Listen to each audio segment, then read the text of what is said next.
Hello दोस्तों, स्वागत है आप सभी का अपने ही चैनल स्टडी विद प्रेम में। आज हम और एक नई इंग्लिश की स्टोरी लेकर आए हैं जिसका कि हिंदी में अनुवाद करेंगे और साथ ही साथ ये भी देखेंगे कि इसमें कौन सा टेंस इस्तेमाल हुआ है और इसका अनुवाद हमें कैसे करना है। तो चलिए शुरू करते हैं। आज की कहानी है द वाइज रैबिट, यानी कि बुद्धिमान खरगोश। आहेड यानी कि एक झुंड, ऑफ यानी कि काके की, एलिफेंट्स यानी कि हाथियों का, यानी कि हाथियों का एक झुंड, कोलोनाइज्ड यानी कि बस गया,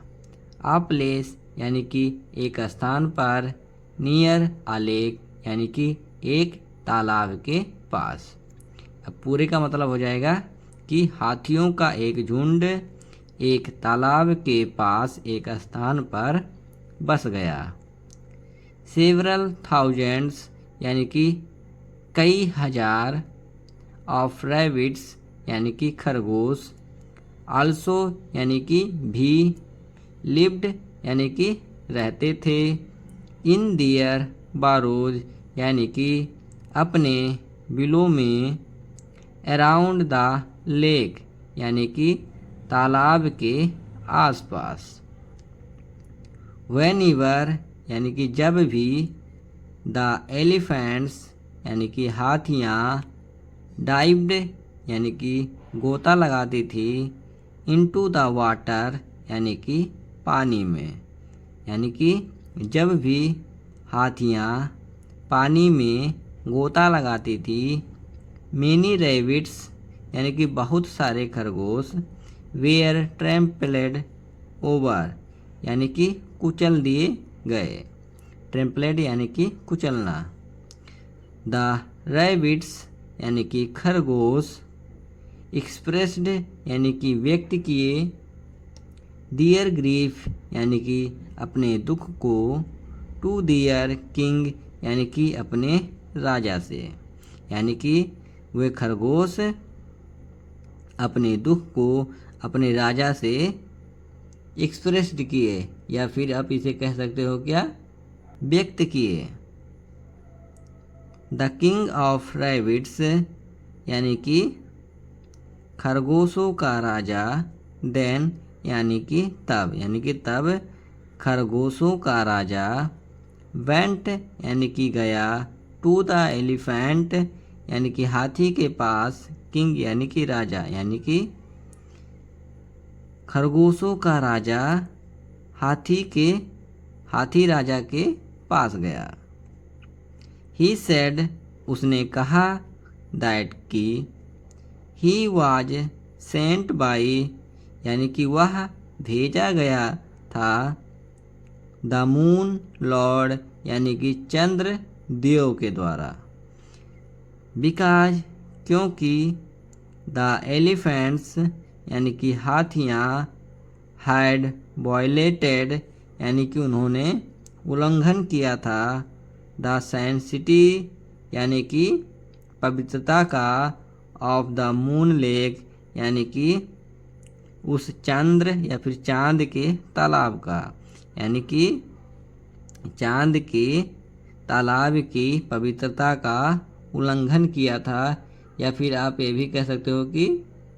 हाँ, उल्लंघन करना ही होता है। द एलिफेंट किंग यानी कि हाथी राजा, वाज सॉरी यानी कि को खेद था, एंड आस्केड और उसने पूछा, हाउ यानी कि कैसे, he could ask for forgiveness, he यानी कि वह, कुड आस्क यानी कि पूछ सकता था या फिर मांग सकता था, फॉरगिवनेस यानी कि क्षमा, द रैबिट किंग यानी कि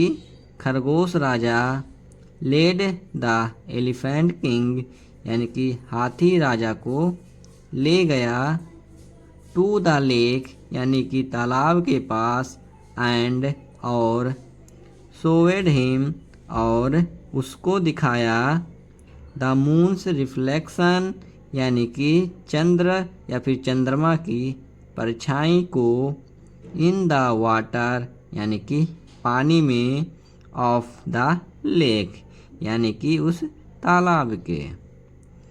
द एलिफेंट किंग यानी कि हाथी राजा, प्रोमिस्ड यानी कि वादा किया, दैट यानी कि हिज हेड यानी कि उसका झुंड,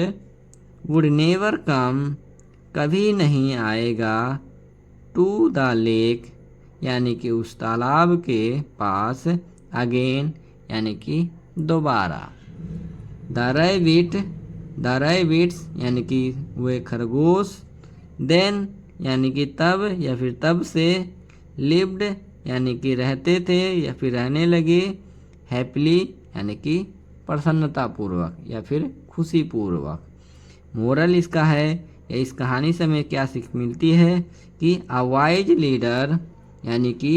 एक बुद्धिमान नेता, इज ऑलवेज एप्रिसिएटेड यानी कि एक बुद्धिमान नेता की हमेशा